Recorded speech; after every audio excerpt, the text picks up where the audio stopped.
I survived 50 hours on one lucky block. Yes, the block that is designed to blow up, spawn a supercharged creeper, and drop you into a pit of lava is my home for the next 50 hours. In my time, I wish to make an amazing island for myself, along with one dedicated to the lucky block, in hopes that it likes me better. Alongside that, I'll be beating all of the bosses in the game at the same time. Yup, this adventure could be my toughest yet. Join me as I survive 50 hours on only a single lucky block. Okay, at the start, I know how this goes. Bridge out with all my blocks, place down a tree, and hope that it grows soon. Then we get to breaking the lucky block. My first break was a nether drop, giving me all the oddities of quartz, but I only got 5 blocks from that and used it to hopefully catch our second break. That time was much worse, getting TNT that engulfed the island. Now here's the issue. I have such limited dirt right now that I had to use some of it to get back to the block. My luck never ceases to amaze me. I'm just gonna accept it.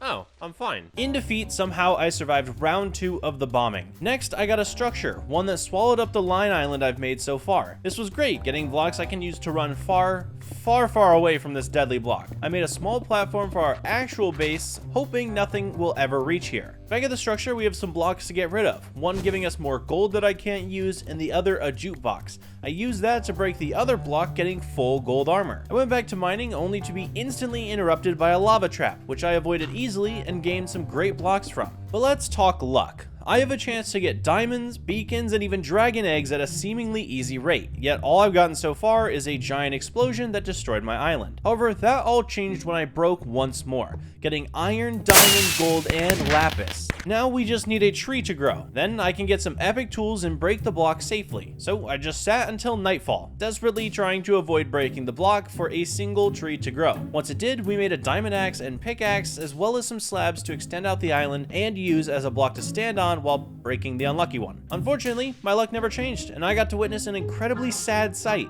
Okay. Oh. Whoa. Oh. Yeah, the block kept cursing me, as it wasn't too rewarding to break, especially when it ends up blowing up the island again. I said that was enough of the block for now and waited for another tree to grow. By morning, I got what I wanted and had enough blocks to return to the lucky one. Right away, I got to farming, but it kept rewarding me with explosions. I had enough of this, so after getting put in obsidian prison, I noticed that the water inside was enough for an infinite source. I used that water to slowly cover the ring of the island in a waterfall. That way, I won't be the one falling off. After that, I also harvested all the obsidian I could, as it's the best block to protect me from the explosions, placing it down as a somewhat barrier between our breaking world and our surviving world. Through the night, I just broke the block, not getting much good loot. All we're looking for this early on is blocks to get a base going, sustainable loot, and hopefully villagers. But I was just not that lucky. By morning, we had a decent chest full of loot, but still not enough stuff to survive without the block. It was great when it gave me obsidian cages to mine, as I would be able to use those to keep things out of my real base. Or it would continue to blow up everything I placed around it to just annoy me, I guess. Yet somehow it'd rebuild it with weird structures. However, ending out my first hour, I was rewarded with a fire aspect diamond axe. Not exactly a normal enchant, but one I will welcome. Speaking of cool enchants, I start off the next hour by getting a low tier hero's bow, but with infinity on it, so it won't be too bad to use. Continuing to mine the block, I got a villager. He didn't have what I need though, but the Silk Touch Fortune 1 pick he had was a sure mystery. Wait, what? How is that even?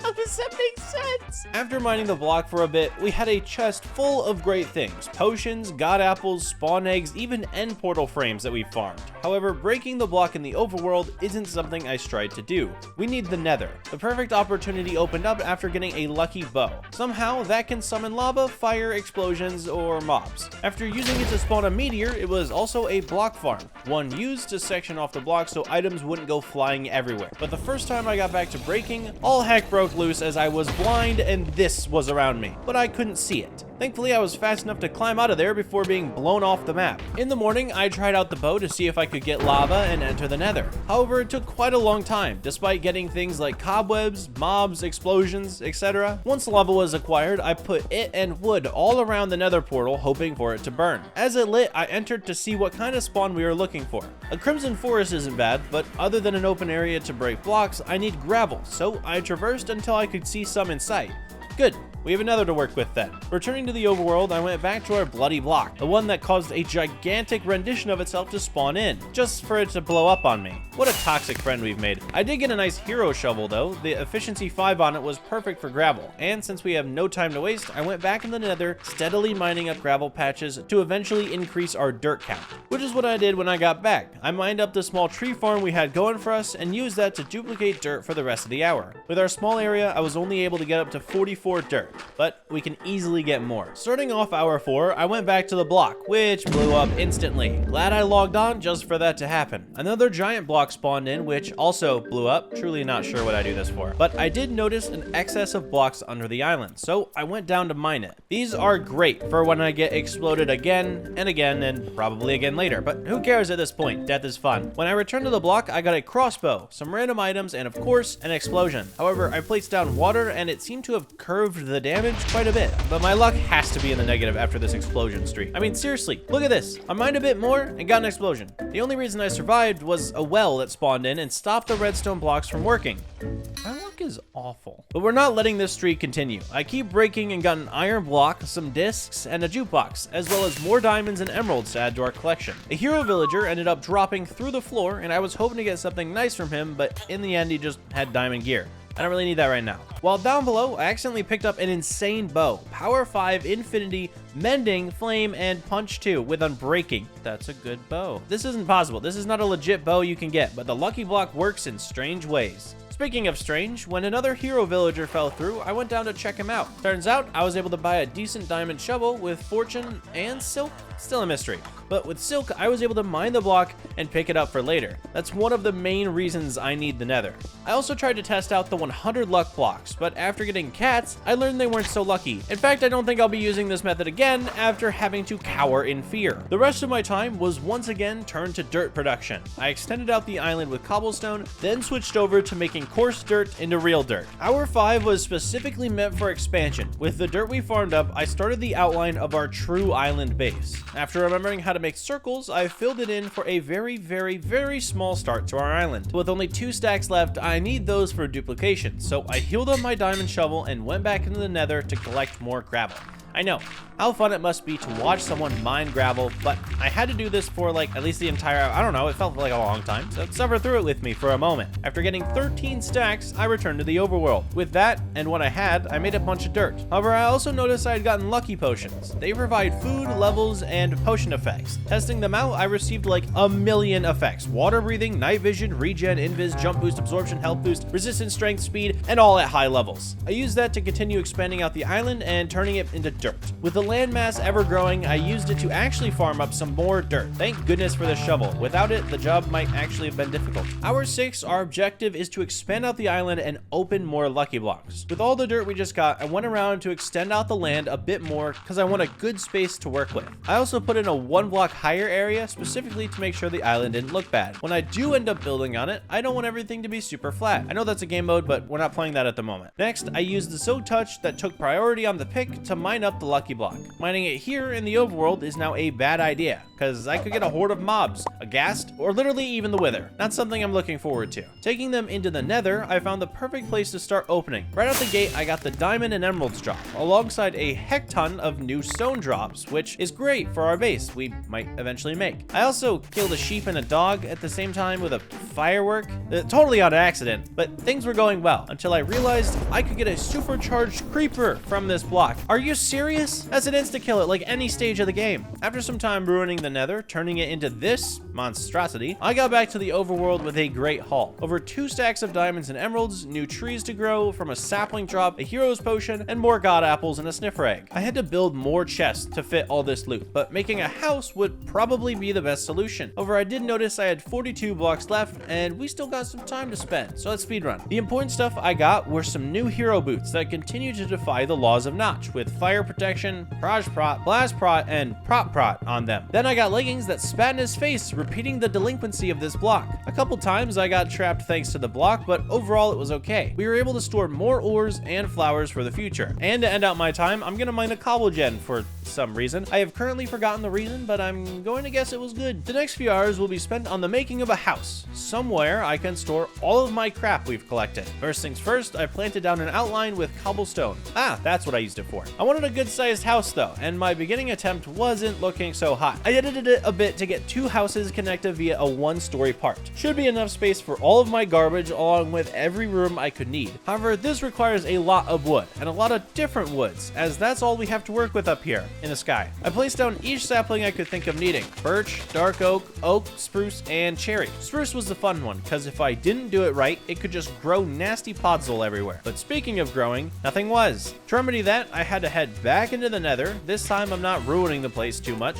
Instead, we're traveling over a soul sand valley to grab some of the fossils. Once I found some, I got to collecting up over a stack, which is like 9 stacks of bone meal. Plenty for the entire house, right? We'll see, I guess, because with the bone meal, I grew each and every type of tree, cutting them down to get a solid variety that I can use at random on the house, since I have no idea what I'm doing. Let's actually do that. Cutting to the house, I started with the largest part, using dark oak on the corners of the house and filling it in with spruce. All stripped, of course, the only way to do it. When it comes to the smaller house on the left, I use spruce as the outline while filling it in with oak. See the like tiers of wood we're doing here? Going down by 1 shade every time? A lot of time was then used to fill in the first floors of the wood correctly, but after that was done, I didn't like how the tops were looking, so I thought, why not take it down a shade again? The second floor will change from spruce to oak and from oak to birch, but wood was getting quite low, so I came up with a giant mess of oak, birch, and cherry trees. I was hoping they would all cut down at the same time, which would have been amazing, but that wasn't true. Back at the house, I started the middle section build, being completely out of birch. Ew, yeah, I know. I did switch it up to have some oak and spruce attributes though, but building the roof was in fact the hardest part. Only after making a weird checkerboard pattern did I like it. The rest of the hour was just filling in the second stories with the extra wood we had collected. Next up for the house is the main roof. I failed to land my pro on the roof like a noob, so I just had to build up. Then I kept with the support blocks, dark oak and spruce for the trim of the roof. Inside that, I used stripped cherry and cherry planks to fill it in. I guess I could have used anything other than wood for this part of the build, but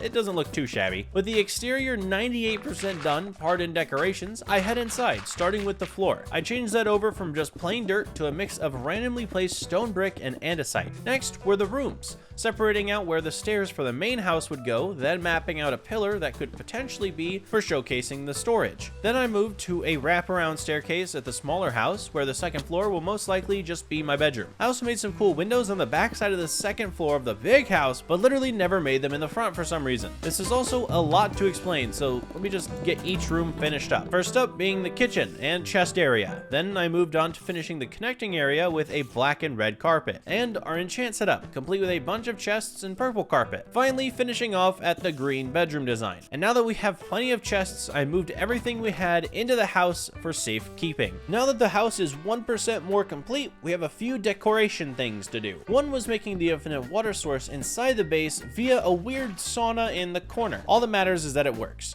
After that, we had a huge forest fire, and since the base is made out of wood, things were a little spicy for a moment. But let's get back to what's important, the lucky block. With silk, I gathered up some more for a raid on the Nether. This landscape will just keep getting worse throughout the video. In this lovely batch of chaos, I start off by spawning water in the Nether, which isn't exactly normal. Then I go through a structure bonanza, getting a pyramid and then a cage on top with, of course, some random normal block pillar towers. Everything is on fire, and I hate it. I also keep getting animals that are not supposed to be here, that I'm pretty sure will die within the hour. I did get a Great Heroes chestplate at one point, with Proj Prot 2, Fire Prot 2, Prop Prot 3, and Blast Prot 1. Later on, I got a Hero's Hoe, Hero's Shovel, and a Hero's Pickaxe with all high levels of efficiency, silk, and fortune. Back at base, I went through and organized my mess of an inventory. We did get decoration blocks though, which was great. I used bookshelves all around the house to finish off the areas we left empty, completing the house 100% after 11 hours of work and chaos. That wasn't that bad. Hour 12 started off with me attempting to get villagers from the Nether into the overworld. One was super close to the portal, so I was able to get him in a boat and lead him straight out of hell. Another villager was semi-close to the portal. I mean, I guess technically on a similar height, but miles away. I had to make a pathway through the trees and over to the portal for the boat ride to just be normal. I'm gonna name this one Frank.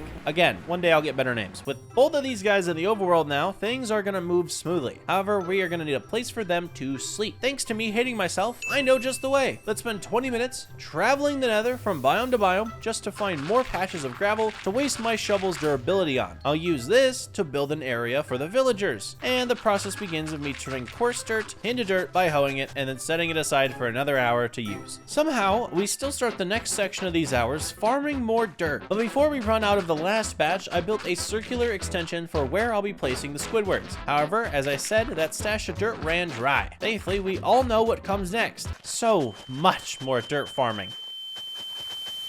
It's not even funny, but it's all for you and my future employees. Speaking of which, it's time to work on their house. This time, we're sticking with 3 woods, a spruce frame to map out all sides, then filling it in with oak. After I had the walls done, I worked on the roof, which was much lower than our other house's roof. And with the spruce outline of it done, I matched cherry wood to its height for another pink base. After that, I went to decorate the outside. First came the doorway with a nice little lantern build, along with leaves and planter boxes spread around the house. With it now complete, I had to patiently scrape my boat over the harsh blocks to get my freelance prisoners into prison. Trust me, this place looks much better on the outside than it does inside, and I will not be making it nice in here for them. This is all they get. Our 15's objective is to mine a bunch more lucky blocks in the Nether and get that loot to hopefully progress our island. To start off, obviously we're in the ruined Nether. Opening this block is to ensure some chaos, so let's go through what we get. Lots of the times we get items and structures like the lucky block pyramid, random pieces of food, skeleton horses, fire, and explosions. At one point, I was dropped into a cobweb lava trap. It's not exactly fun to sit right above certain death. At one point, rainbow sheep spawned in, so I killed each and every one of them for their wool. Not only do I need this for beds, but in the future, I might think of making a lucky block museum, and these could be useful. I also learned very far back in a popular MMO's video that if you hide in a witching well while the TNT all around you blew up, you'd be fine. I had to test that at one point, and it worked. I am okay. Everywhere else is not, but I am. Throughout my entire time, the Nether was looking atrocious. There was loot all over the ground. I was trying to pick stuff up. My inventory was a mess. Honestly, this is the weirdest place to open up lucky blocks in the world. At one point, we had an explosion come out of it that revealed hidden ancient debris. Didn't even know it spawned up this high, but I grabbed it, of course. After successfully mining way too many lucky blocks, our inventory was way too full and we had to go home. Upon making it back to base, I organized everything we had between wool,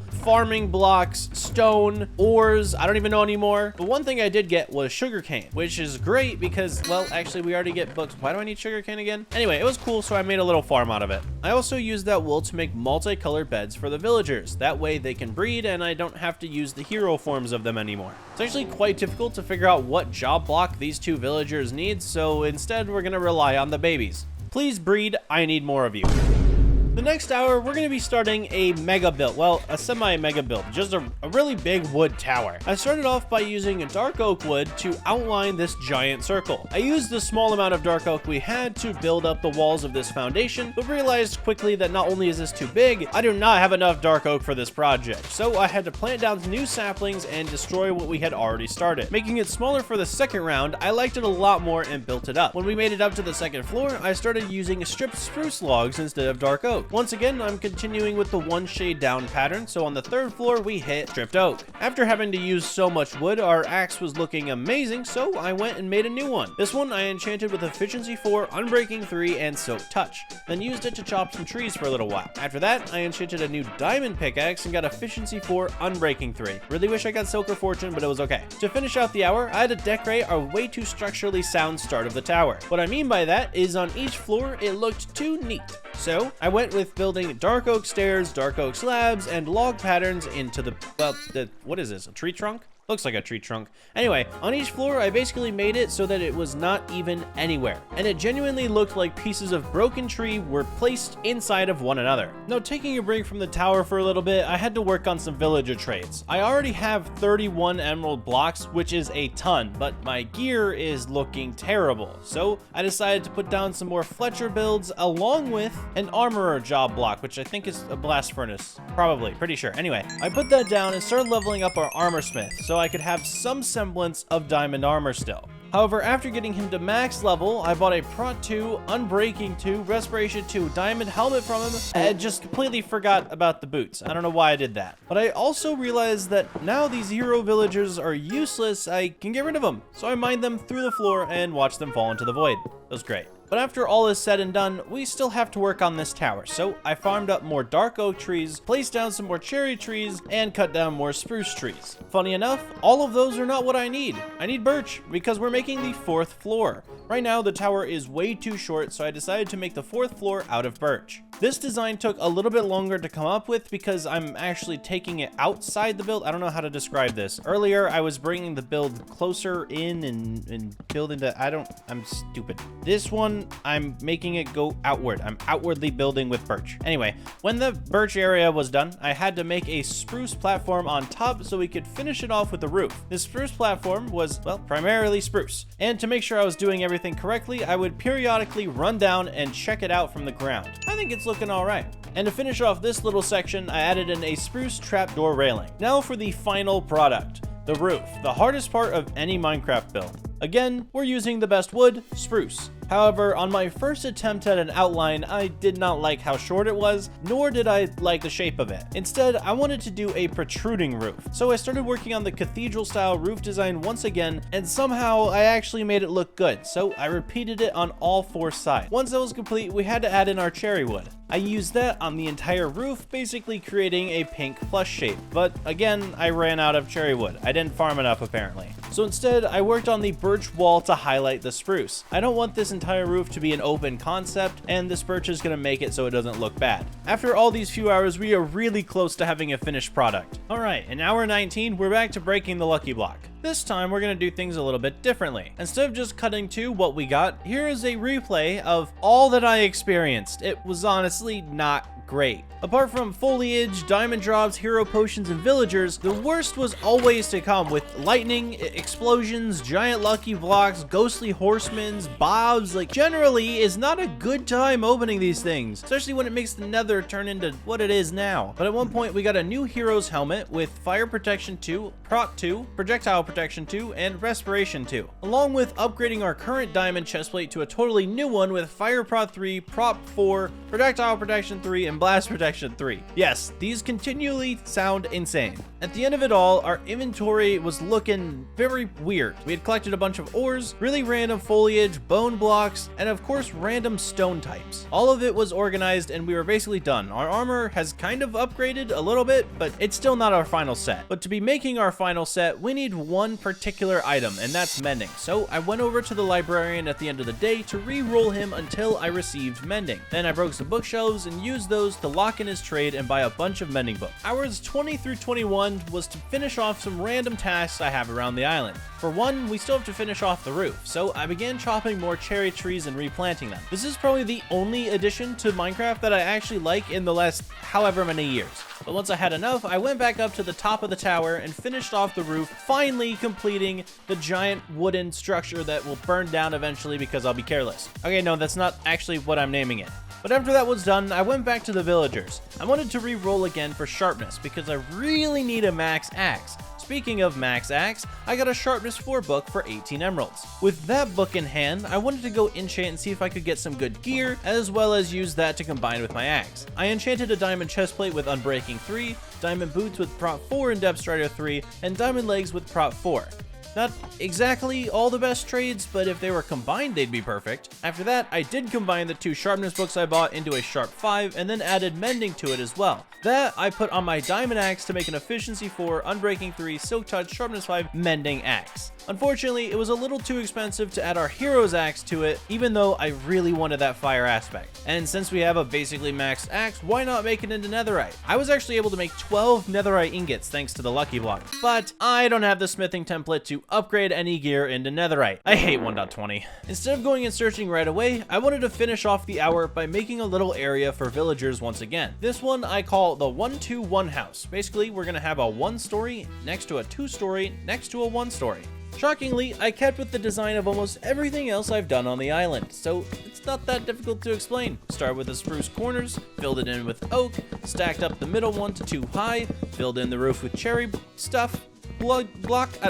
I give up. All right, look, it's all wood. It'll burn. That's all. And now that the structure is complete, all I have to do is add some decoration and put in the prisoners. Hour 22, I wanted to treat some of the animals around the island a little bit better. We have pigs and chickens roaming around for some reason, so let's make a pen for them. I crafted up some fences, fence gates, slab, and cobblestone walls and grabbed more logs. I went outside to the left of my house and began outlining a spruce area where all of these guys can stay. Once I fenced in the area and decorated it by adding in oak leaves as hedges, as well as some jack-o'-lanterns and pumpkins, I put down various spots of water and hoed the ground so that each animal would have their own farm. Then I carefully led all of the pigs and then all of the chickens into the farm. And the final step was to bone meal the grass so that the island looked better and so that they had a nicer place to live in. However, after sleeping, I came back outside to see that the pigs had escaped. So after figuring out where they escaped from, I got rid of all the routes to escape, I'm positive of that, and then put all the pigs back into the pen, because this is definitely where they want to be. If they escaped, it's not because it's not nice here. After that, I went back to villager trading for a bit. We still have a bunch of wood from all of our escapades, and the Fletchers are hungry for it, so I traded in all of the brown sticks for the green gems. But one thing I still need to do is get that netherite upgrade template, so we're headed back into the nether. I think I know where one is, but shockingly it's past the death zone. So I said hi to all our forgotten land and ran past to find a bastion. The first one I made it to did not happen to have what I was looking for. In fact, the chests were full of garbage. Nor am I interested in dying for this cause, so I made my escape and went to the second one. Unfortunately, I don't think these like gold trophy bastions, the one with the towers that have gold on them, I don't know how to walk around in these things. I don't know the loot system.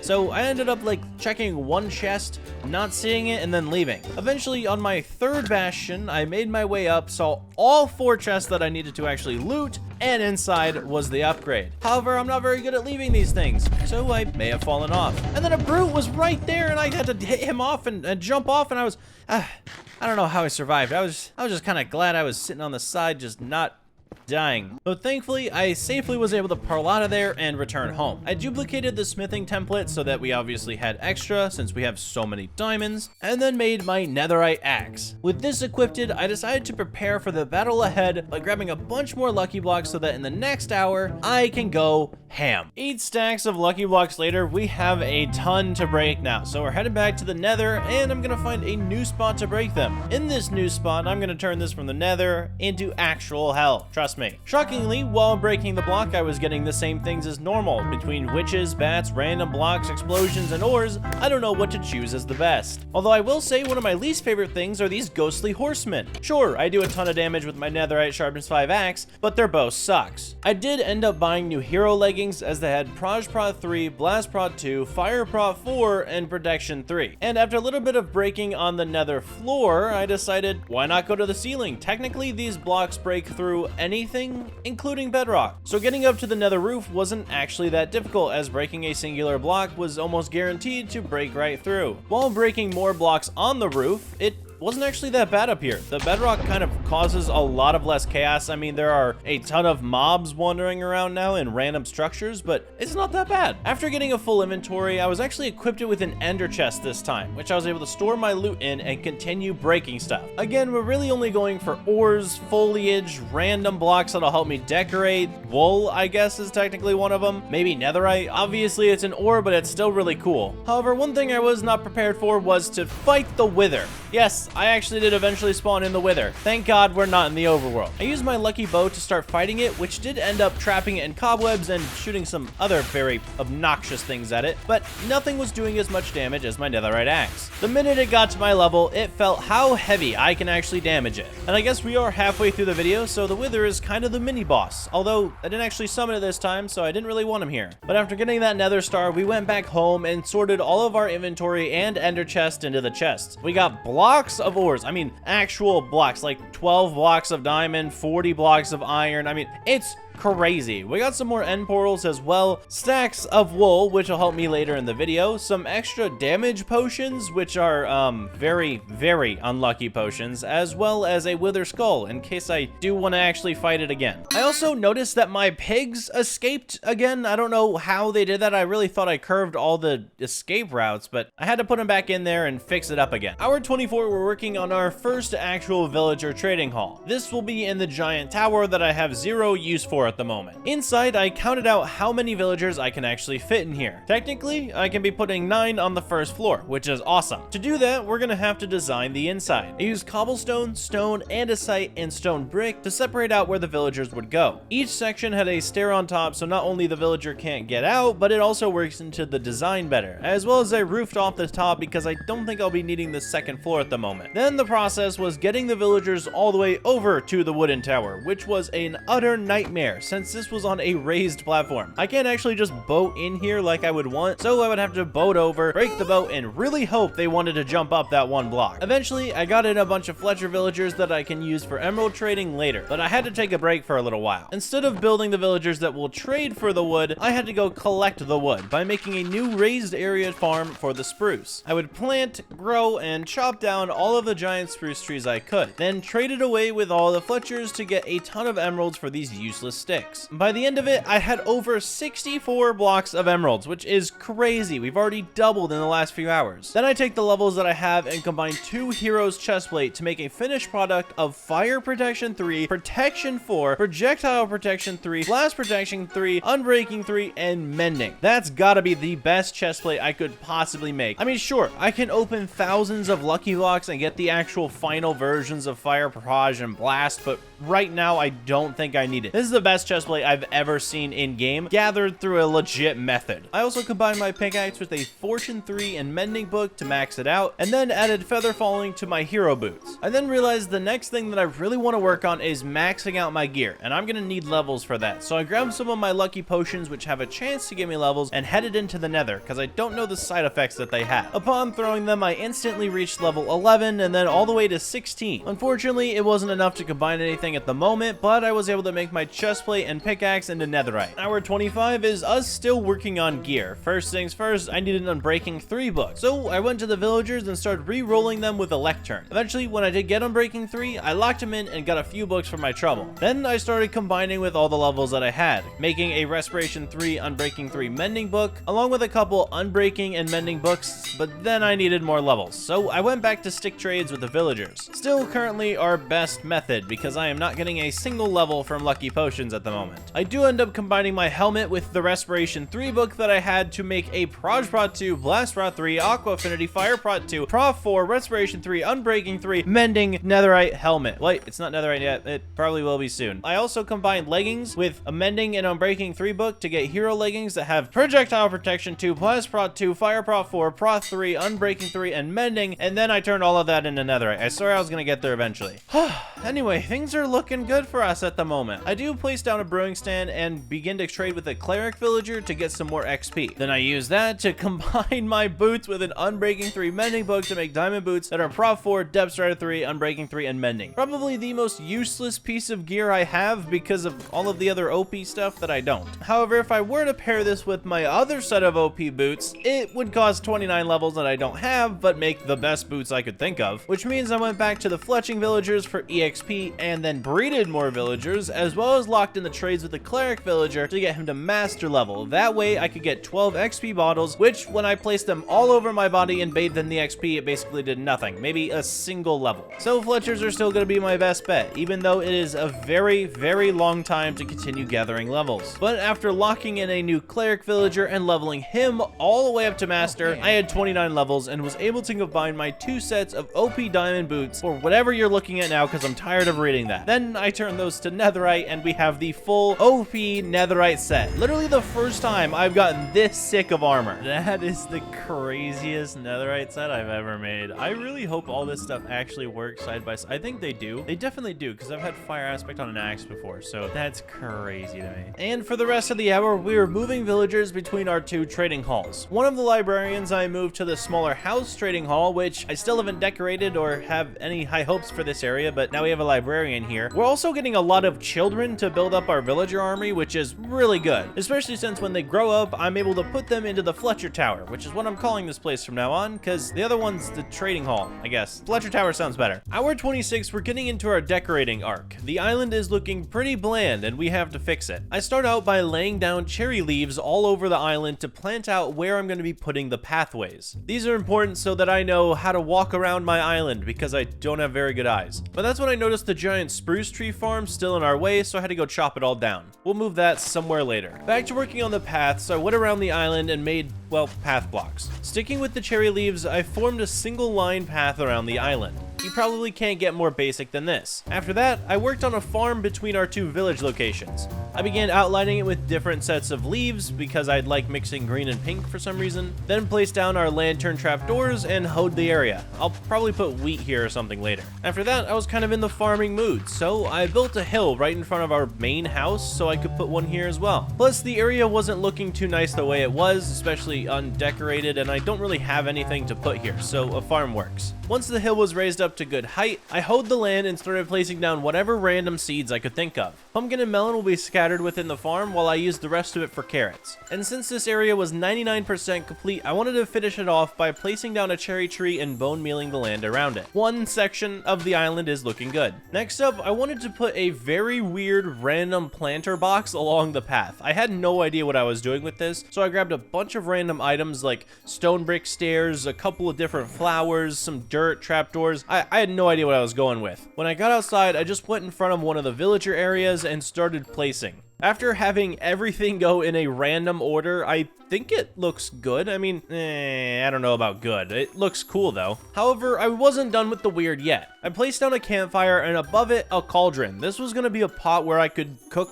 food, I guess? I don't know. It's a hanging pot. It looks cool. And then next to it, of course, we added in some pumpkins and melons for texture. I have no idea why I'm decorating with all of this random stuff, but I think the island is looking cool. I also started to randomly work on this stupid stone structure in the middle, but trust me, it'll make sense way later in the video. Then I noticed how many iron golems were freeloading on my island, so I decided to get rid of them. And honestly, they were doing a ton of damage to me. I did not think that they hit this hard, and I really thought that my protection armor wasn't actually fully protecting me. This is when I started to suspect that the fire prot, blast prot, proj prot, and actual prot do not work together. However, I was able to take them out and move on to the next thing, which honestly was just figuring out what trees I want on the island. There were many gaps in my decorations, so I figured planting a tree there would work. However, after some attempts of growing trees, they were not looking the best. There has to be a very specific type of tree for me to like it, so eventually I got to that stage and most of the area on the island was filled in. The only thing I had left was behind my base, where, shocker, we're gonna put another farm. I built up the hill, added in where the water would go, and hoed the land. It's probably all gonna be for random stuff. I have no idea what I'll need another farm for, but I guess it's here. And since it's somehow still bland back here, I added in a bunch of trees and leaves to make it a little bit better. And that's it. That's the island 100% decorated. I have no idea how we went from this at the beginning of the hour to where we are now. The next hour, we're gonna take a little bit of a break from all the work we've been doing. Instead, I bought a couple mending and unbreaking books from our dear old villagers, combined them up, and put them on my shovel and a hoe, turning both of those into netherite. Now we've got a maxed out shovel, well, basically maxed out shovel and a maxed out hoe. But after maxing out our full set of tools, it's time to do some stick trades with the villagers because these guys are lacking on the health. So I spent some time getting XP and healing both of them back up so we had a full armory. The reason I did this is because the rest of the hour is spent on me duping dirt. I have a very big project coming up and I want to make sure that I have enough for it, so yeah, we're just gonna sit here farming dirt for the rest of the time. Isn't that fun? Yep, I know it is. All that dirt was gathered for a reason though, because the next couple hours we're gonna be doing something with the actual lucky block, and that's bridging back over to it in a decorative fashion. First things first, we use the dirt to snake our way over to where the lucky block resides on this failed cherry plank bridge. We're no longer gonna be separating it from the island, and instead we'll give it its own. But first things first was the path to this island. I have to make it look as nice as possible since the block has been the only thing giving us life the entire video. I make sure that it doesn't look too flat while going down a few layers, as well as decorating it with leaves on the side, placing in the grass blocks that we need so that it grows, using moss everywhere as well, which is something I have totally not been using in this video, even though it's the perfect combination of green and pink. I also want to make sure that it's not just foliage, so I went ahead and added in a stone section, placed down a campfire, and made an area to sit at. But after bone mealing the area, it's pretty much finished except for the grass that still has to grow. Now we have to focus on the actual lucky block itself. This deserves a nice area, so I went ahead and got some stone bricks and started laying that along with stone brick stairs all around this little island we made for it. And since I wanted to look more like a barricade, I also grabbed some fences, fence gates, and trapdoors to just decorate the area a little bit more. But after making the lucky block look better than it ever should, we still have two more things to do in this hour. The staircases that I just placed down look way too good where they are, so of course we're gonna make two islands to the left and right. The first one is to the right, and that's gonna be the Nether portal island. I built out with stone bricks and made a semi-square looking circle. I swear I know how to make circles. But this time we stuck to a fairly boring design with some spruce trapdoors and stone brick stairs. Although the decorative leaves do make it look a little bit better. But this is now the permanent place for our Nether portal, and on the opposite side we're gonna be doing the end portal. Yep, somehow I have maxed out gear and yet I haven't gone to the end. To remedy that, I copied the exact same island that we just made over onto the other side. Of course, still doing the decorative leaf thing, but this time this portal was way too flat and I didn't like it, so I decided to use composters, spruce fences, and leaves to make little trees. And of course, with the end portal actually lit up, our islands are now complete. That's one of the first times I've actually had to hand build the end portal in a game. I've never thought I'd be doing that, but it was really fun. But the hype of those 2 hours did not continue into hour 30. This hour, all I'm gonna be doing is farming more dirt, because there's one thing I want to put past the block, all right? This entire time, I've been collecting a ton of stuff from the lucky block, and I want to use that all in a museum, showcasing everything you can get from this lucky block, or at least the highlights. But to make that, I'm gonna need a giant island, and to make a giant island, I'm gonna need a lot of dirt, and to get a lot of dirt, we have to go through the painstaking process of placing it down, hoeing it, and duplicating it with gravel. All right, I've put it off long enough. We worked on the island quite a bit up until now, but it's time we go and defeat the Ender Dragon. To be honest though, it probably won't be that hard of a fight, so I shouldn't need much. The only thing I really grabbed was a hero's potion that will grant me a lot of strength. But before I go, I did notice that we still have some coast armor trims I haven't used, and I figured why not. I grabbed all 4 alongside 4 netherite ingots, and I think you know where this is going. Yep, we now have netherite trimmed netherite. That's how rich I am. So we're gonna be going and fighting the dragon with the richest gear possible. Literally the only thing I could get better than this is the silence armor trim. Unfortunately, this world just doesn't have it. But now it's time we jump into the end. Upon entering the fight, you know the first thing we gotta do is go and break every single crystal. So I shot the ones closest to me because I can't aim that high, and then got the ones in the cages. Of course, there were still a few floating around up top, so I had to climb up the tower and break them myself. Now that it's just me and the dragon, I hopped on down to take him on. The bow was doing a ton of damage after drinking this hero's potion. Like, seriously, so much. It's like at a third of its health already. I mean, the dragon's cool and all, but nothing compared to this strength. For some reason, it decided to challenge me on my own ground. It perched, which was perfect, until it pushed me very far away. Luckily, I fear nothing and jumped straight into the dragon's breath to hit it 1, 2, and then it flung me away for me to hit my 3rd shot falling down. It was probably one of the most satisfying Ender Dragon kills I've ever had, but again, the fight was short because I had like strength 3 or 4. The XP did help me heal up my tools levels, but then I noticed that the dragon egg was kind of just sitting there. I don't really need it though, because I can just get it from the block. So I figure I'll leave this as a monument for the dragon. But next up was the Outer End Islands, the bane of my existence. Going and trying to find an elytra these days has been rough, okay? It's not exactly the most fun experience in the world to walk around waiting for your world to load in the one thing you need. After a long enough time though, it did, and I was able to see a floating ship in the distance. But the elytra isn't the only thing I need. I entered the city normally this time so I could gain as many shulker shells as possible. I didn't add in a backpack mod for this video, partly because I couldn't find a good one for 1.16, but I still need the extra space, so these shulkers are just gonna have to do. Eventually, I pearled over to the ship, took out the final shulker, and got the elytra we sought for so long. With it, I'm now able to fly around the end as freely as a bee, and that's when I spotted another end city with a ship, so may as well go over there, steal its elytra, and then get back to the overworld. Upon getting back, I did make 4 shulker boxes, which isn't a ton, but I don't need more than that. Then I picked out which dye I was going to be using for each one. I picked out purple, pink,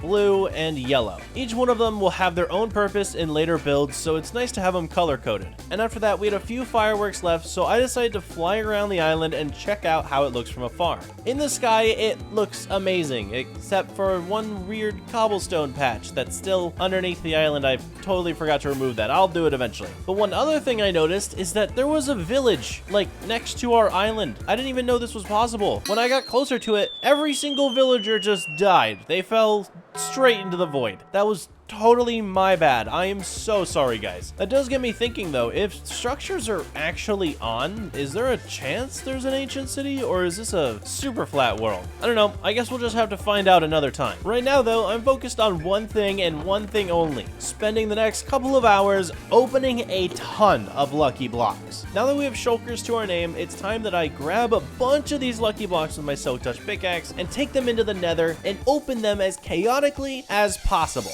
Yep, you heard me right. We're on top of the Nether roof once again, spam opening as many lucky blocks as I could possibly think of, getting the most random and absurd items ever. Thankfully though, we have matured from doing it in the regular Nether, ruining all of the piglins' land, and now we're stuck on the bedrock top. This time, while I'm opening all these lucky blocks, we're looking for a few specific things. Obviously, we're still keeping an eye out for all types of ores: gold, diamond, iron, emeralds. I have a purpose for those at later stages in the video. Netherite is a good one too. Other things I'm looking for is, of course, foliage related stuff: lily pads, sugar cane, as well as copper now, because that's actually one of the drops that I discovered. I do tend to keep an eye out for lucky potions because they are really fun to play with, as well as some armor or swords or weapons that I deem fit to use. But the biggest things that I'm looking for right now are colored blocks and spawn eggs. Those are things that I can get and actually use in my world. Say I get a colored terracotta drop, I could use that for a decoration later on, which I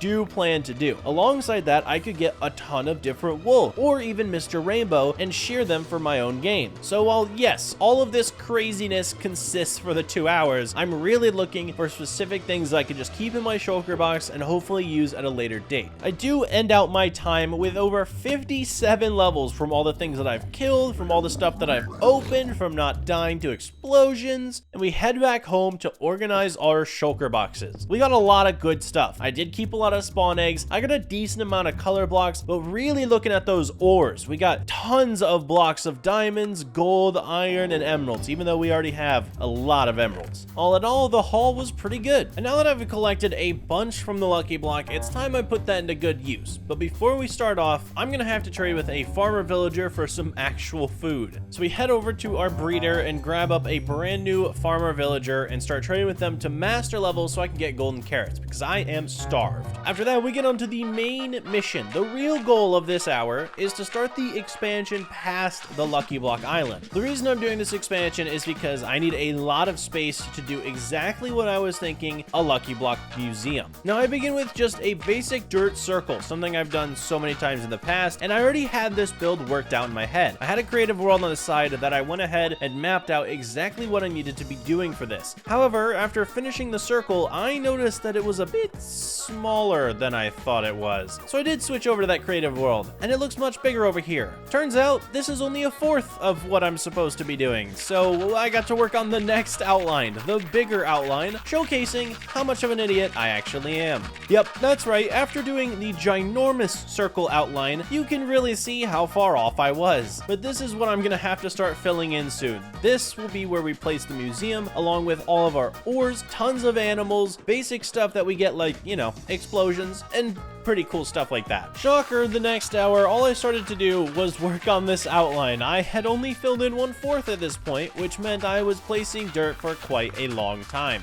Yes, this is what happens when you miscalculate so very badly. But having this space to work with is going to be great, because when I finish it up, I'll actually have projects going on this island. Speaking of finished though, as I completed it, I had 4 things to place down: an iron beacon, a gold beacon, a diamond beacon, and an emerald beacon. So I grabbed all of the ore blocks that I had. It was like 3 stacks of gold, a couple stacks of iron, few stacks of diamond, and a couple of emerald. Although that's still a lot more than I've had in basically any other world. First up was the iron. I was able to place down almost 2 layers. Not the best show of stuff, but you know, it's okay. Then the diamond, which also didn't have very much. I mean, it was okay, but I could have easily had more. After that, I moved on to the gold, which was my greatest showing so far. I have way more gold than anything else for some reason. I don't actually know why. Maybe just the lucky block gives more gold because they're both yellow? And to finish it off, I had the emerald beacon, which did not have a great showing for how many times I have spam traded with Fletchers, but I can easily get this one up to max. Then, as I said, I'm able to use this space for whatever I want, so I created a gigantic line of oak trees. I mean, massive, stretching across the entire thing of just saplings. And since I have a bunch of bone meal and bone blocks, I spammed that until the entire thing was filled out, which is great, because with this mod, I can chop them all down at once, and this entire line has just given me a bunch of oak logs. Those logs were then used at the Fletchers that we have in our tower. Even though I normally use spruce, I didn't want to ruin the island with podzol so early, which is why we decided to use the lighter color wood. But when I went back into the tower, I realized I didn't even fill in all of the Fletcher spots. I didn't have them all done. So we went back to the breeder and decided to let a few of them out, even if I knew they were not going to follow my orders and go straight to that tower. Hey, stop going for that barrel. This is my house, you idiot. I will murder you. All right. After getting the last villager into the tower, a painstaking process I must add, we were done with it and everything is perfectly normal. I can get as much wood as I need and I can trade it away with, wait, how many are it? Nine villagers. I have 9 villagers to trade with. That is crazy. Also, each one of them love their job, so don't comment about it down below. They love being here. It's okay. And by the end of hour 5, I had another 14 emerald blocks to add to our beacon, which is still nowhere close to complete. Hour 36, we're focused on odd jobs. First things first was grabbing a few materials for a spruce tree farm on our new massive island. I took great care in going high enough so that the podzol won't spawn, but to maximize profits I need more bone meal, which is why we're flying around the Nether right now. It was easy collecting, except for a few gas that gave us some trouble. However, it was worth it for this much wood as a reward. The emerald trades went crazy, and it's so satisfying to hear these go through. While continuing the trading saga, I wanted to use the oak leaves that were just sitting there to start outlining the museum's pathway. It wasn't much work, but it was honest. However, one thing I noticed is that we're getting a lot of wood for how slow the trades are going, which just meant it was time to make a second story and stuff more villagers inside. The build was basically the same as the first floor. All I really did was take some different stone variants and lay out each individual column for where the villagers will be. Once it was complete, I went back to the house and grabbed supplies for a railway system. No longer shall I be dealing with the villager AIs. Instead, I'm making them do what I want for once. Setup was super easy. It was just a path of rails from the breeder to the second layer of the Fletcher Hall. Each villager was super happy to leave behind their friends and family to join my company and work long and hard hours forever. After pushing enough villagers to basically fill the entire place up, I had to neatly organize them into their respective selves to be traded with for eternity, or until I remember that they existed. Now to start the next couple of hours, the villagers pushed really hard, getting me as many emeralds as possible, enough to craft up another 28 blocks, which when added to the beacon was actually enough to complete it. That is 1 of 4 done, and of course on the first one we chose strength 2 in case anything spawns over here that I have to kill. With the emerald done, we gotta go for the easier ones, okay? We gotta knock off gold because I already have a lot of it, and we gotta knock off iron because it's literally the easiest. So to do that, we're back using lucky blocks in the Nether. Yeah, sure, I could have made an iron farm and watched iron golems die to get the iron, and yeah, okay, sure, I could have gone through bastion after bastion getting all the gold blocks I needed, but isn't it way more fun to watch chaos ensue? So this time, we're kind of specifically trying to get gold and iron, and what that really entails is when a structure like this pyramid spawns in that has 4 or 5 gold pillars, I'm actually going to mine it for once. Normally I don't, but this time I will. Same thing with wells. When a well spawns in, there's 9 iron blocks underneath, which I can just mine and easily have the beacon. I never even thought of that before for some reason. Clearly, ores is not the only thing I'm looking for. Sometimes I'm getting the colored blocks I want, and sometimes I'm going for spawn eggs. But realistically, the best stuff we're going to get right now is ores. In the end, I had 32 diamond blocks, 21 emerald blocks, which I don't even need anymore, around 60 gold blocks, and over a stack of iron blocks. Now, it wasn't enough to actually fulfill the diamond beacon, which still is going to require a lot, but we did get to finish up the iron and gold beacons. For the gold one, we chose Haste 2, one of the most underrated potion effects in the game, and then for iron, we chose Resistance 2, which is going to come in handy because at one point, there's a deadly thing on this island. After that, I organized up all of my stuff, realizing I have 44 netherite ingots, which gives me 4 blocks of netherite. That's kind of crazy. I might be able to make like a mini beacon out of this eventually. But we aren't done with the beacon area, because for hour 39, we're working on making it look nicer, as well as separating out where we're going to put the museum stuff. But first things first is we gotta get these trees out of here. So I chopped all of them down. The ones that I'll be needing, at least, are gone. And as for the oak, I took some more leaves so I can use them as hedges around the pathway I'm about to make.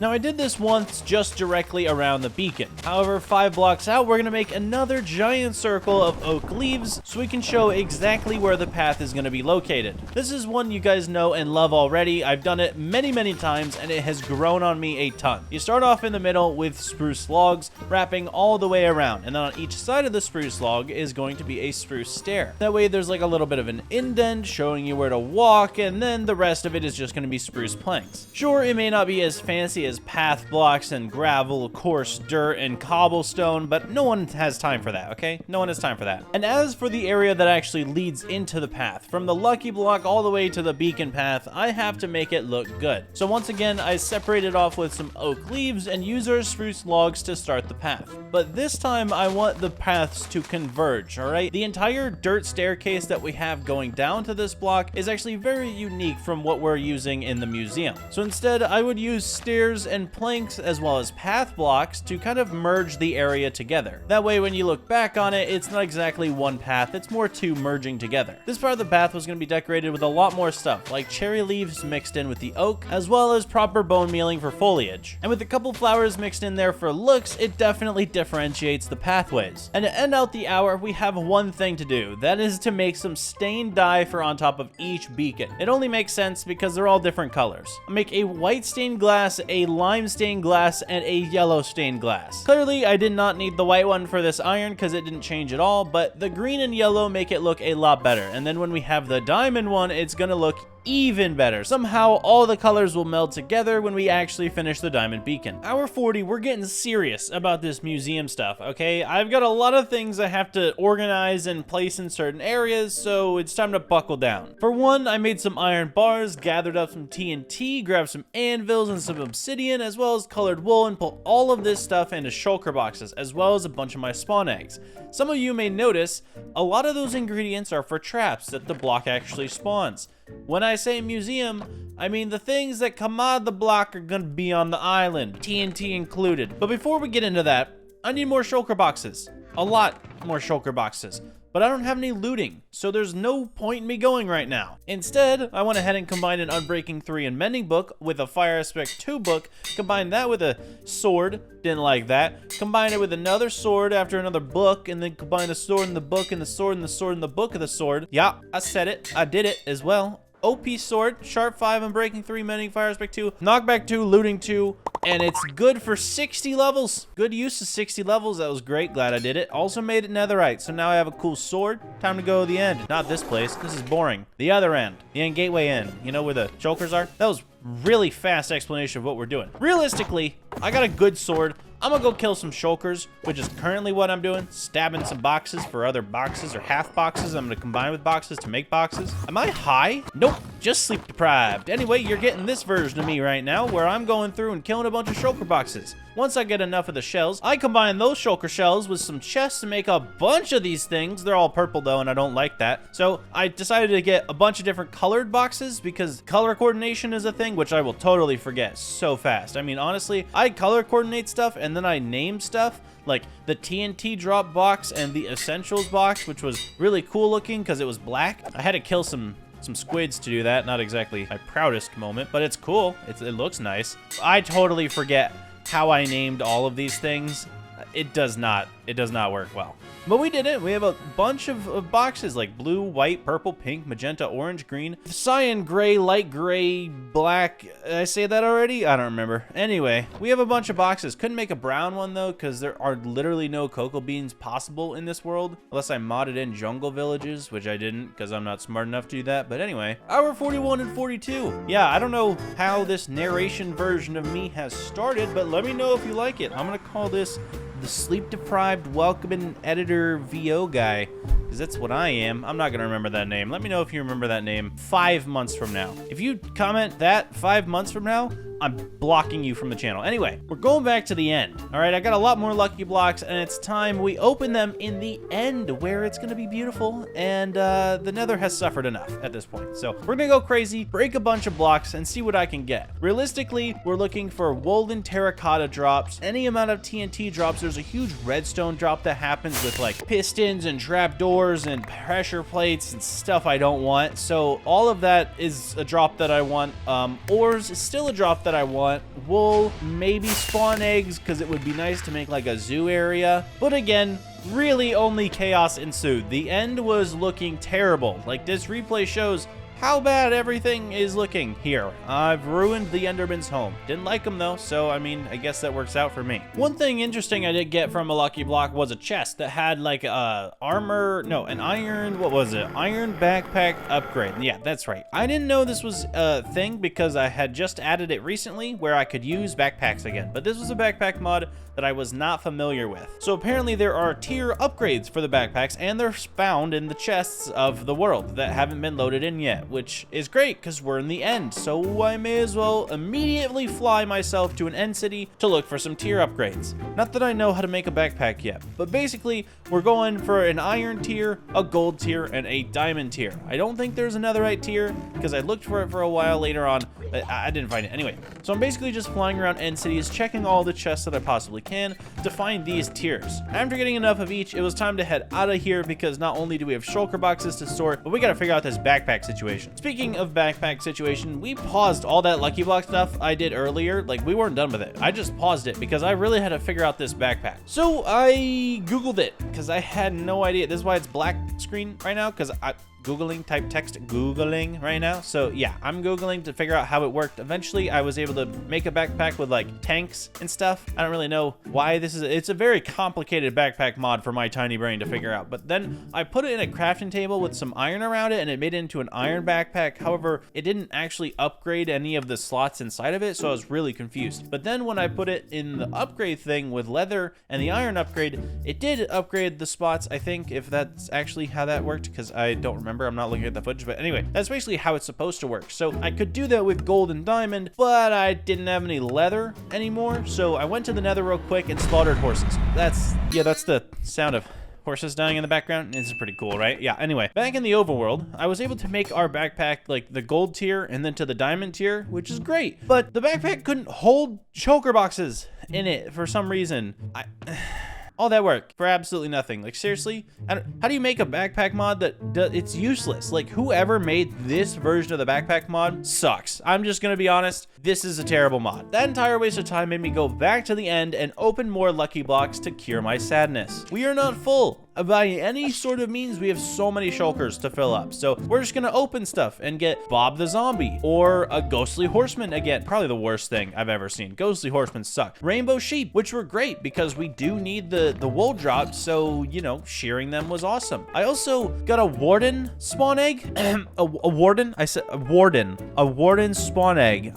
The deadliest mob in the game, I got as a spawn egg. You think I'm using that? Absolutely. Like hour 50, we're dying to a warden. Anyway, I keep breaking lucky blocks for a little while. Aiming to get my diamonds up. Aiming to get my sheep up. Aiming to get my TNT up. Everything for this museum possible. Until I saw a native to the land walking around with a pig traveler's backpack. There was a freaking Enderman holding the pig's head. It was the coolest thing. I killed him. He's dead. But it was a cool backpack thing, so I guess the mod's not terrible, as long as you only want to look at them. However, from the entire time that we were in the end, we got a lot of stuff, okay? Like, a lot.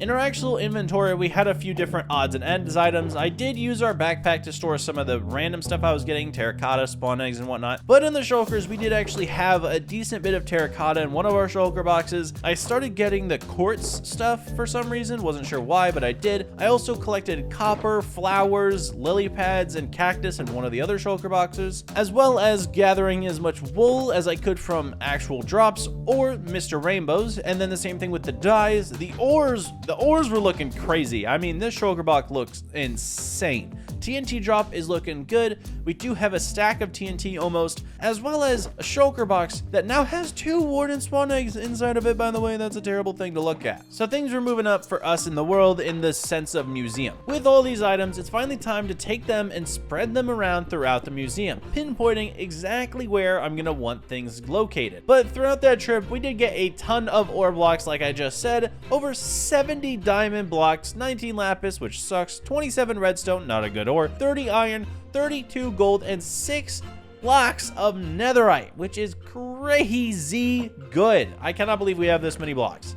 But the real showstopper was finishing off the diamond beacon, being able to choose speed 1 alongside region so that we have it on the island, because speed 2 is a little much. And then of course adding our light blue stained glass to put over top, finishing off all 4 beacons. It only took me 45 hours to do this with lucky blocks. That's, I could have done better. Anyway, the first section I wanted to work on of the museum was directly to the left when you enter. This would be like the zoo type area. So I wanted to decide which mobs I think are worth going here. Of course, I don't want any too hostile mobs, you know, like the Wither, which apparently I can spawn in now. So instead, we're gonna start light, you know, maybe a polar bear or a mushroom, a sheep, sniffer, turtles, that kind of stuff. Just things that'll look nice. And maybe a Ravager too, that couldn't hurt. Yeah, that's right, I wanted to build a Ravager pen for some reason. Don't exactly know why, but to build its pen, we have to make large walls so it doesn't jump over them, kill me, ruin the video, and then kill all the villagers.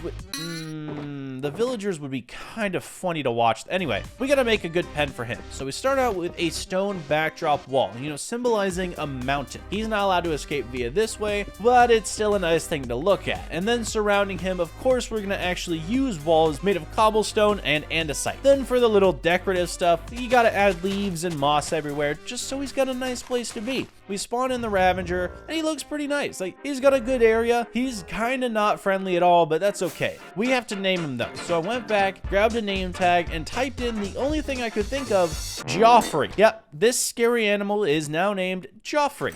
I don't know why I did this, but it's the coolest name I could come up with. Next up though, we have another pen to start working on, and that would be the mushroom pen. Now, this one we have to kind of relate to the mushroom a little bit, so I started off with a stripped oak wood and oak wood barrier. Wait, they live in a mushroom area, like a mushroom area? This has nothing to do with the plains biome. We're gonna roll with it. We're sticking with oak wood all the way around, oak fences. Pretty much everything I can think of was just made out of oak. And then of course he does get the moss treatment and some oak leaves surrounding him so he doesn't escape. In the past, I've had mushrooms escape their pens fairly easily. This time, it will not happen to this one, whose name is going to be Shroom. But I don't want Shroom to get lonely as the only passive mob, so we're gonna make a sheep pen. This time, we're using some barrels in the corner, andesite walls, and spruce, because for some reason, sheep and spruce makes sense. Well, actually it does, because they have like their wool on them that keeps them warm in the spruce biome, which is perfect. So I made this little area, and we have a sheep.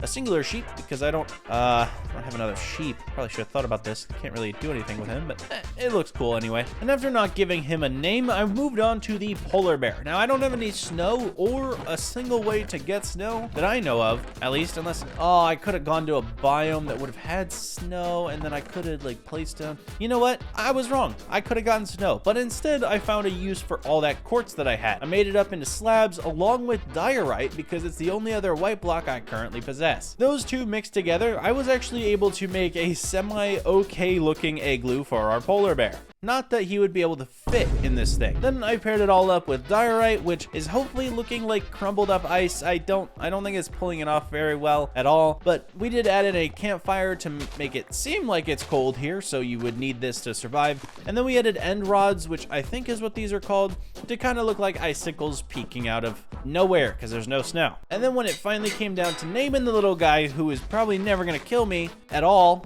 I named him Cola, because come on. That's just so adorable. And now the final pen that I'm squeezing into this area is a salmon pen. I mined out a little area in front of Cola, placed down some cobblestone as the outer rim, dug down a little bit, and added in some campfires for flair. You know, making it look like a steam bath for our nice little salmon friend. And then I put him down. It was great. We have all of the animals we could possibly need. However, that's when I turned around and my salmon were missing. He didn't want to be with me anymore. Differences in opinions, apparently. So I replaced him with axolotls, which is even better, because these guys, they're so cute, we gotta give them sophisticated names. Alfred and Bing Bong will be their names alongside Cola, Shroom, and Geoffrey. I have no idea why I didn't name the sheep. Hour 46, we're starting off the second part to this build. The next section we're going to be focusing on is basically all of the Lucky Block's traps. But first things first, I want to build a giant Lucky Block back here in this section. So I had to head to the end. Or well, I guess technically the Nether would work too, but it probably burned alive there since I've used it so much. But here in the end, there are just these giant Lucky Blocks floating around. So I may as well mine it up and use it in the overworld, which I did. Mined up every side of it, grabbing as much wool, terracotta, and quartz as I can so that I can even upgrade the build in the overworld. When I got back, that's exactly what I did. Outlined the build with terracotta, filled in the corners with quartz, made the rest out of yellow wool, and then put in our question mark, which I do say makes the entire thing look that much more real. This is truly a Lucky Block Museum Island now. Well, almost. Since we're going for the traps around here, we may as well start with one of the more famous ones, the Iron Cage. I start by placing stone brick on the floor and then outlining a cage out of course, iron blocks. Now, the trick was figuring out whether I wanted to use lava or falling anvils. But we're definitely using the falling anvils as it kills way more than the lava does, shockingly. The anvils were quite hard to get up there with the building materials that I had, but I was able to actually use string to do it, which made them actually look like they were falling. Much better than using trap doors, which was the original method. Next up should of course be our lovely obsidian trap, which is designed to drown you, but since the game has been updating throughout the years, it no longer can. After that, we're working on the wishing well, the one with the beacon inside. I made a perfect one-to-one replica of it here in the overworld. Although, I didn't want the beacon to work because it would just not go well with the beacons we already have. They gotta shine in their own light. And to finish off the trap section of this area, we have one major one, a TNT. Yeah, I started placing random TNT all throughout the left side of the Lucky Block to showcase this thing is deadly. The hardest part was truly figuring out how I should make the TNT look. It took a while to get all of them placed in a way that makes it seem like they're actually falling on top of you as well as spewing up from the middle. But this side is still not done because we have one more thing to add, and that is of course a roller coaster. I have a lot more redstone stuff to use and I figured this was the perfect place for it. But I left and came back without lighting the place up. Terrible idea. That's a creeper, and that's 50 pounds of TNT. It was so bad. Thankfully, I did kill it. Now, starting the roller coaster, I worked on it on the right side, basically building out of stone and cobblestone, as well as using oak fences to kind of mimic the roller coaster design that we see in the actual world. It wasn't anything too special going up and around the obsidian area, then coming down and viewing some of the traps, of course, to almost end on top of the Lucky Block, which would launch you past the TNT and finish on the left side. But I am not claiming this is done without testing it, so of course I had to make sure that it worked. Yeah. Oh yeah, reconnect. And we're back at it again. Oh yeah. And it's complete. The entire trap section of the museum island is done. We've added a lot here, and it looks really, really good, but there's still a lot more to do. The next hour was great, because it really showed me how slow sheep are at regaining their wool. To start off the hour, we need more of the sheep. Shockingly, I know the perfect place, so we went back into the nether and moved our nether portal to the top shelf, aka the roof, where I have been spawning in so many Mr. Rainbows, it's not even funny. However, none of them were close to our actual portal, so I had to lead them far, far, far to get back to where I actually wanted them to be. At one point, I did accidentally kill one by hitting it because I had strength 2 and I crit him. I honestly couldn't believe that hit killed him, but I did. Sorry, man. But we did go back for more and push them through the portal so I'd have them in the overworld. Once I did, we had a buttload of sheep in a pen that were all not the right color. So I went through some of my shulker boxes, grabbed some red and blue, and started changing their colors, because what we're going to be doing in the third area is making a village, kind of. It's not exactly a village, nor is it something that actually comes from the lucky block, but I feel like it's a good addition just because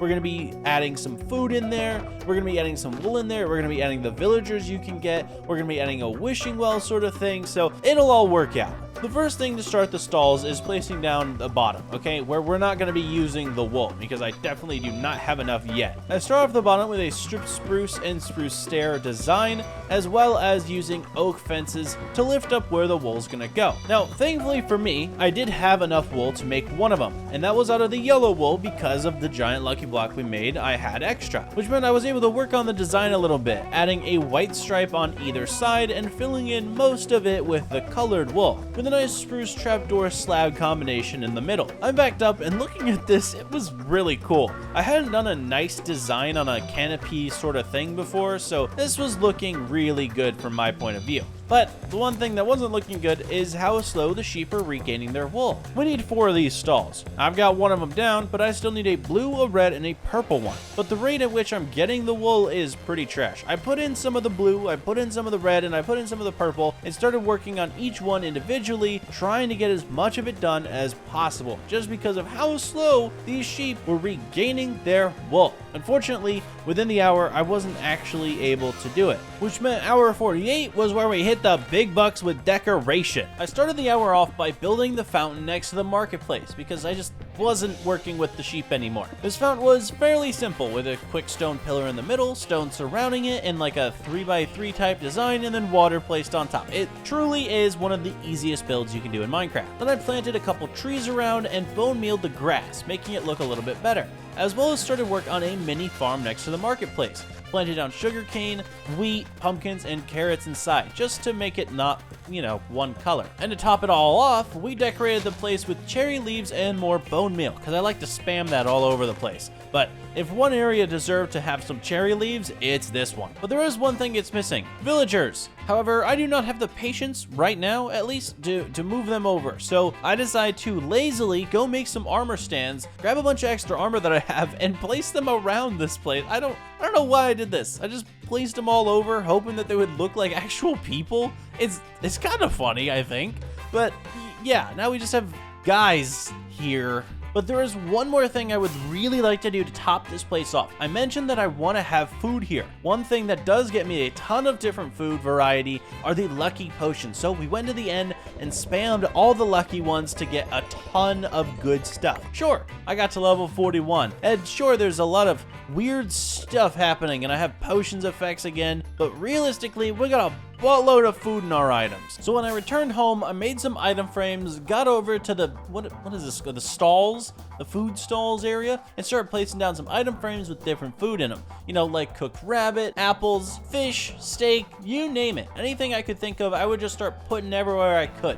There was even sugar. This is sugar. This is not, powdery stuff, but there's sugar in this one, so that's cool. But overall, the goal was to make this kind of look like a functioning village or shop stand thing. And with 3 of our 4 locations fully down, there's only one more to conquer, and that is going to be the colored section with all of that wool and terracotta I've been saving. But first, I had to get rid of this tree farm. It is looking ugly over here.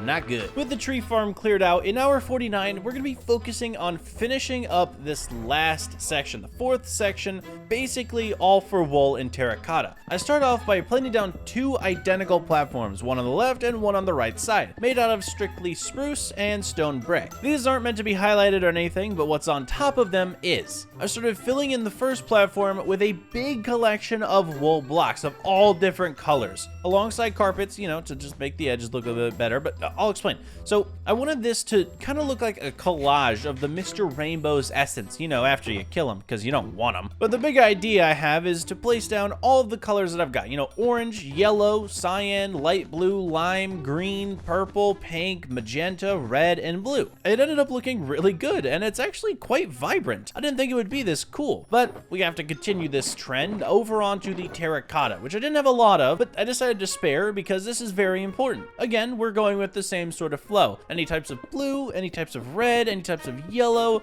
anything that I have that's terracotta based, we're putting over here in a gigantic pile just to show it off. But there is still one more thing on this island that is not complete. I am not satisfied by the diamond statues of people that we have. Instead, I want real villagers. So I went back to the breeding hall and threw some bread at them because I need them to make some babies that can stay in here while I take the adults over to the playpen, which is going to be really just another cell for them at this point. However, while I waited, we're basically at the end of the video now, so I traded some more sticks with our Fletchers. They've been neglected for a little bit. When I went back to the breeding room, I broke all of the villagers' job blocks and had them start following me by using them. Yep, we're taking them all the way over to their new village where they're gonna be safe and sound. Oh, pardon the rapture. Hey, no, don't spawn an iron golem. You almost killed Geoffrey. Dude, that's toxic. Yeah, no, they actually almost killed Geoffrey with an iron golem. I can't even, that was a scary moment for me, okay? If we lost Geoffrey,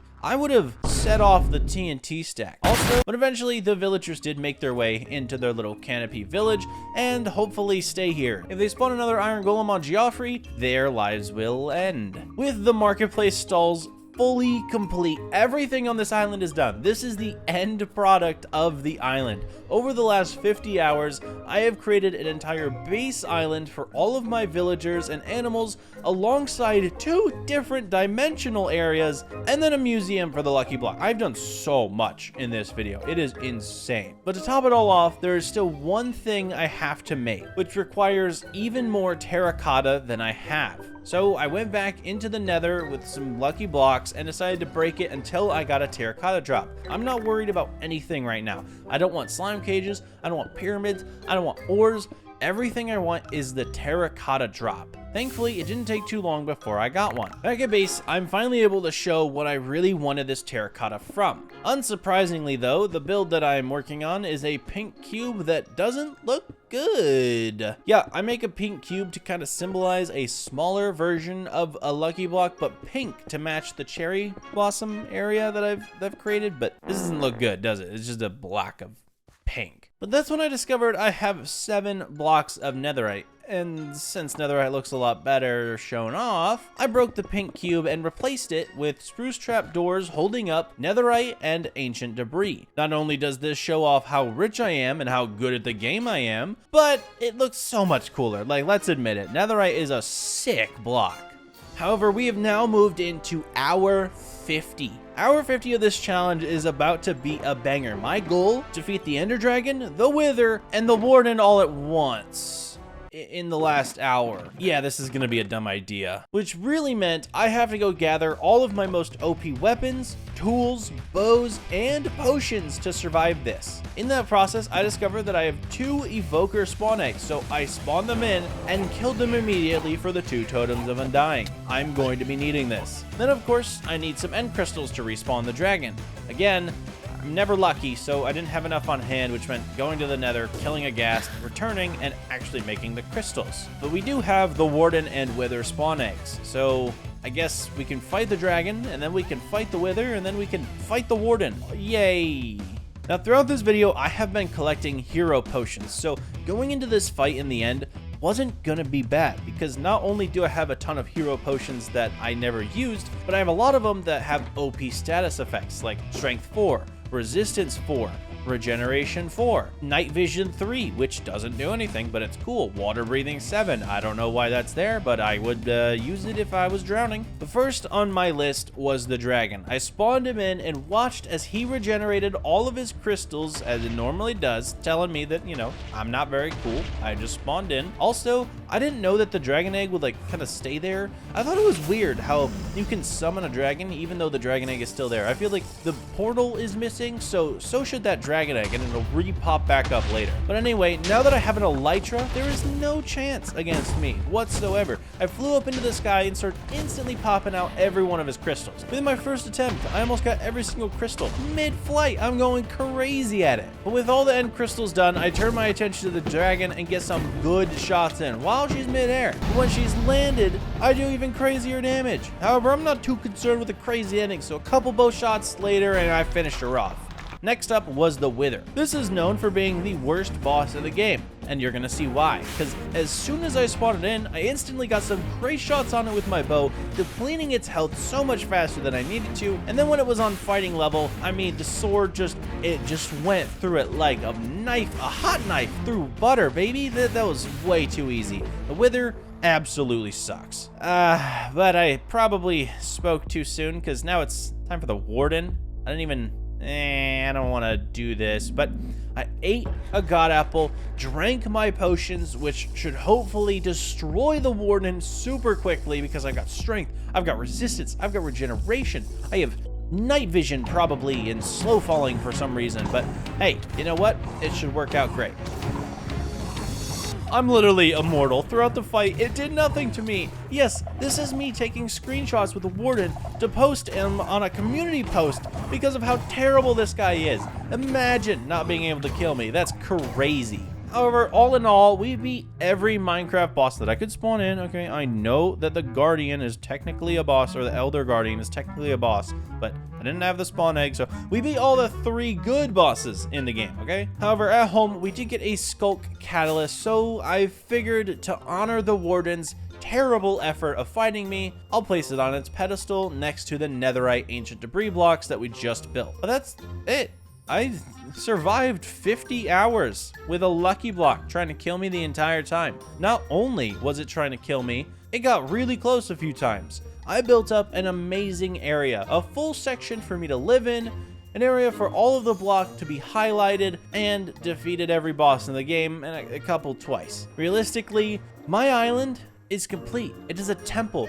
It is a... Why is there a blemish underneath my island still? It's been 50 hours and this cobblestone mess from the start is still there? Yeah, I spent the rest of my hour mining away at this cobblestone mess that we've had here since day 1, hour 1. It was crazy. I couldn't believe that this was still here, but once the cobblestone mess was done, I flew back up to my island and admired what we had created.